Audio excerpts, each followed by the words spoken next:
One of the fastest growing segments of this program is our time with author Emily Madill. In a time in which we focus so much on the negative and how it impacts people, we like to have, and this is really the creation of Miss Madill on this, to create an opportunity for people to take positive and build upon it to make their lives better. I think it is the heart of so much that Emily Madill writes. She's been featured on our Bookmark program several times, and now she is a contributor to the Marc Bernier program. She joins us live today on WNDB. Emily, thanks for being with us. Appreciate it. Thanks, Mark. How you doing? I'm okay. Hey, you use a quote to sort of kick off this discussion from, I believe it's pronounced Brené Brown, who is one of your favorite authors in self-development, and she's a research professor at the University of Houston. How did you discover her, and why is she so important to you? Well, she did an amazing TED Talk. It's one of the most viewed TED Talks, actually, on connection. And I came across it and just fell in love with her work. It just really spoke to me. And so I've read her books, and she's just really about, she does a lot of research on shame and resiliency and just the human capacity for compassion and connection. And, yeah, I just really love her work. I know in preparing for this segment, you pulled something from Stanford University about the awakening of our compassionate side. Before we get totally into it, because of events that go on in our lives or that go on in the world that we may be witnessing, do people have a tendency to shut down their compassionate side, do you find? I think so. I think just even with all the technology and everything, I mean, we're wired, we're meant for connection, but people seem to kind of go a lot into themselves and don't take those times during our busy lives to reach out and connect with others. And I think, there's a real loss of that, valuable time to connect. And yeah, I think it's something that we almost have to kind of retrain ourselves to do. I didn't know this until reading some of the research you'd done, that living compassionately actually can make us healthier. It actually lowers our blood pressure? That's what I pulled up from Stanford University. There's been a lot of research done with neuroscientists and psychologists. And so science has proven that when people tap into their compassionate side, their physiology is actually operating at its best. And so, yeah, when we're living compassionately and connecting with others, not only does it improve the lives of other people, yeah, they do show that it lowers blood pressure, it makes us happy at a deep level, and it increases our lifespan. They actually came up with research saying that obesity and smoking can actually, isn't as bad for us as low social connection. I'm wondering, I'm guilty of doing this, Emily, and I've talked to you about this, where I load up too much in my own schedule. And I don't think it gives me room to breathe enough. And maybe that lowers my own compassionate level for other people, because I'm so fixed on getting through this list. I know you're big on lists. You've written about it. But I'm so busy trying to get through the list, I don't stop to smell the roses. Yeah, I think that's something that a lot of us can relate to, myself included. And I mean, just taking that time to really even just stand up from your desk and stretch and breathe and just just kind of let things go a little bit is a wonderful way to recharge and to kind of refocus and to not get so caught up in the details, because I think, obviously there's a time and place and we have to get things done in our jobs and in our lives. There's also opportunities to do it from a present kind of level and not get so caught up in the do all the time. Because that is really, it is hard on our health. I know when I kind of check in with myself periodically through the day, sometimes I'm almost holding my breath, or, I could be frantic about something. And I think that definitely does create stress in our bodies. And just taking that minute to breathe and even just improve your posture, it feels better physiologically to do that. So I'm going to take a giant risk here because I didn't check this out with you up front. Yeah. You do yoga, correct? Yeah. What does that do for you, and how long do you do it? Well, I usually go and do it in a class, and the classes run between an hour to an hour and a half. And for me, it is just that time to slow my mind down and not have that busyness that you were just talking about. Because when you're holding a yoga pose, there's a lot of balance, and you can't really have a busy mind or you'll fall over. So for me, it's just a really good opportunity to try on what it feels like to slow down, and then I try to, go back into my life with some of those principles in mind. I mean, I do have a busy life. I have 2 small kids. Like, sometimes it's easier said than done, Like, I'm not going to walk around in a Zen state all the time, but I do think that there is, just even consciously trying to add a few things in the day to do that, or just starting out your day with 5 quiet minutes to yourself where you're just, being grateful, having that quiet time is just a really great way to set up your day. And for our listeners, this is something that's really a life change for many people, and something you have to think about doing consciously. In an earlier broadcast, you talked about taking quiet time at the beginning of the day, whether you're writing, you're doing yoga, or you're having coffee. Before you know it, those 2 little guys are up, and they need mommy, mommy, mommy until they go about their day. And so you've got to make sure that you allow some time for yourself. But in your research for today's segment, you pulled up Dr. Emma Sapala. And in reading down here, I never knew this until you brought it out today, that low social connection impacts us on a cellular level, greater inflammation. It's been linked to more anxiety, depression, suicide, and violence. I never considered that. Yeah, definitely. She's from Stanford University, and she does the research in their compassion and altruism part of their university. And so, yeah, it was really interesting when I pulled that up, and it makes so much sense. Like, she also did a TED Talk, too, and in it she talks about how we are so wired for connection. Like, that is our physiology.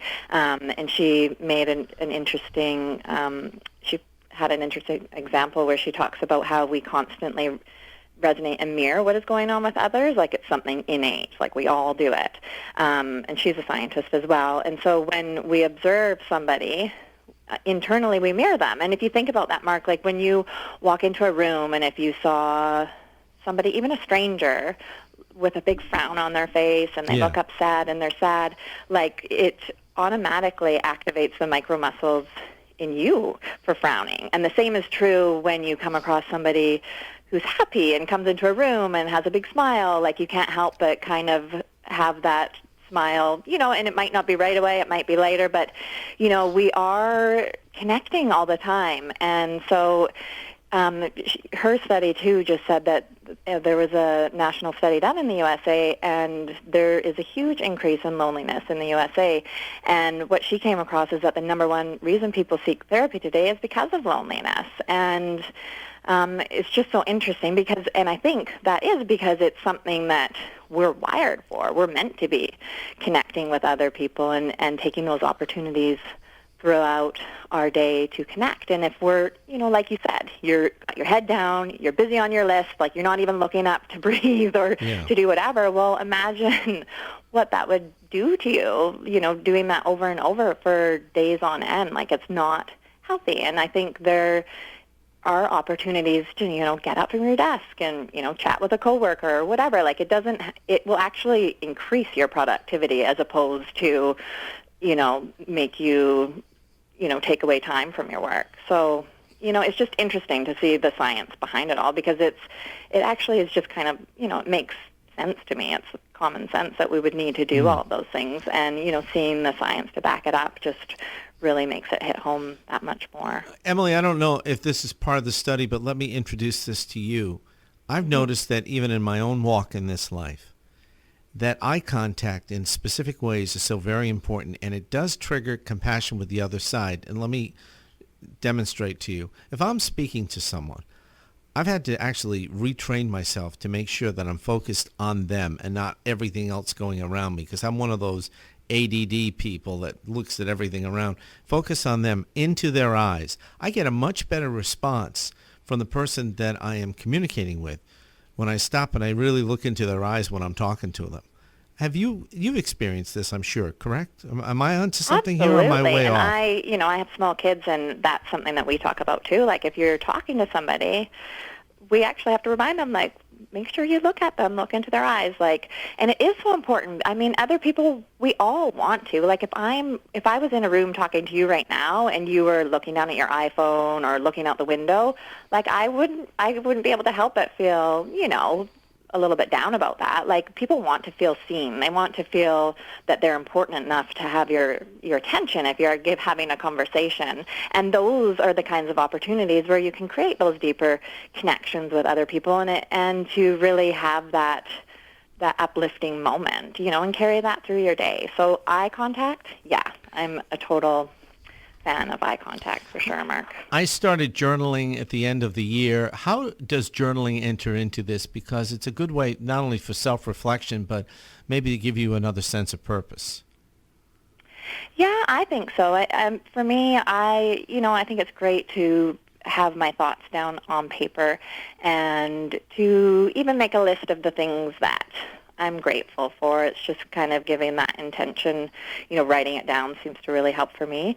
And it's also a way to kind of get clear with yourself about what's going on, because I think most of us do have the answers within ourselves. It's just about kind of giving ourselves that 10 to 15 minutes of quiet time to kind of get clear, because there is so much sensory overload happening out in the world. So when we can kind of take that time to connect with ourselves, the things that are important to us tend to kind of, come out. And that's at least been the case for me.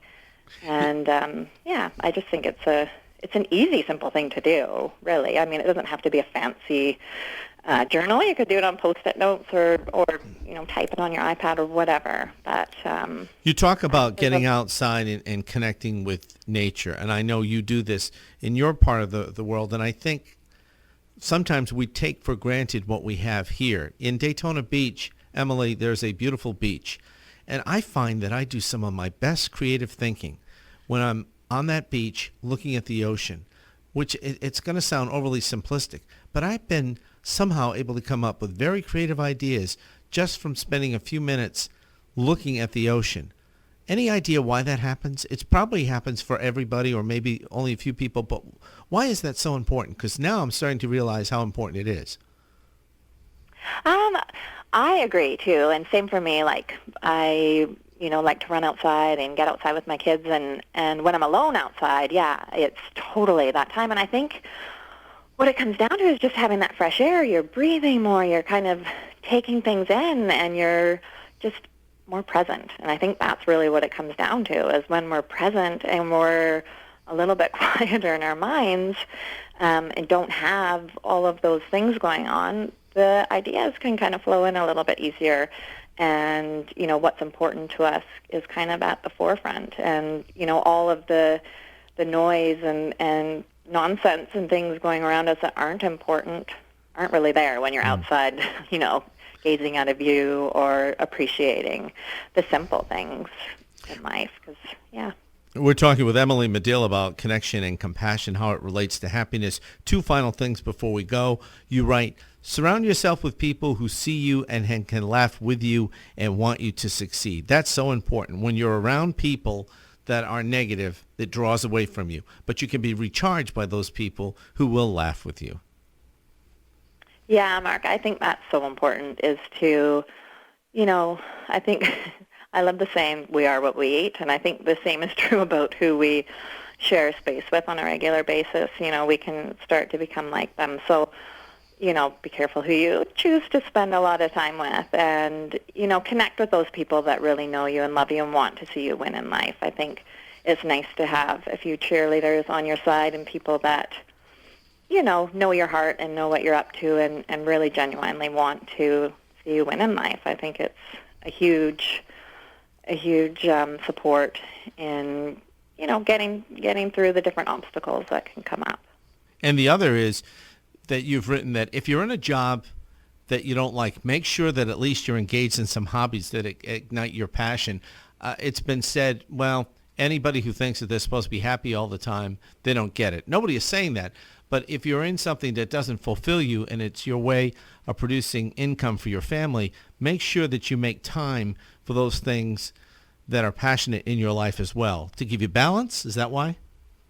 Yeah, I think so. I mean, engaging our passions is kind of what does make us feel happy. It's what lifts our spirits. And, if you're in a job that, doesn't really engage those passions, there's ways to, have things to look forward to and to take those opportunities, like you said, to kind of stand up and breathe through the day and feel good in your body, but to also feel like you have purpose in life and to do the things. Maybe it is going for a walk on the beach. Maybe that's what totally lifts your spirits, and being with family. So, if you could do that at the end of the workday or on the weekends, like it does help to balance it out. I think, like science says, we need it physiologically. And if you just go day in and day out, leading an unhappy existence, well, and expecting something different, that's, not going to happen. Like, we've all got to take the initiative in our own lives to create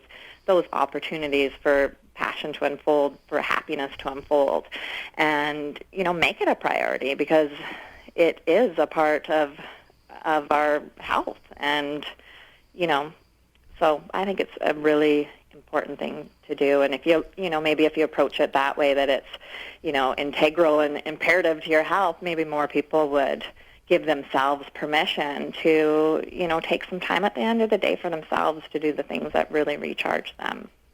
Emily Madill, and you can read Emily's work at emilymadill.com. You can also hear an encore of this discussion there on her website. She is also on Twitter, and you'll find it on our website, marcberniershow.com. Emily Madill joining us live today on WNDB. Emily, thanks so much. As always, we appreciate you. Thank you, Mark.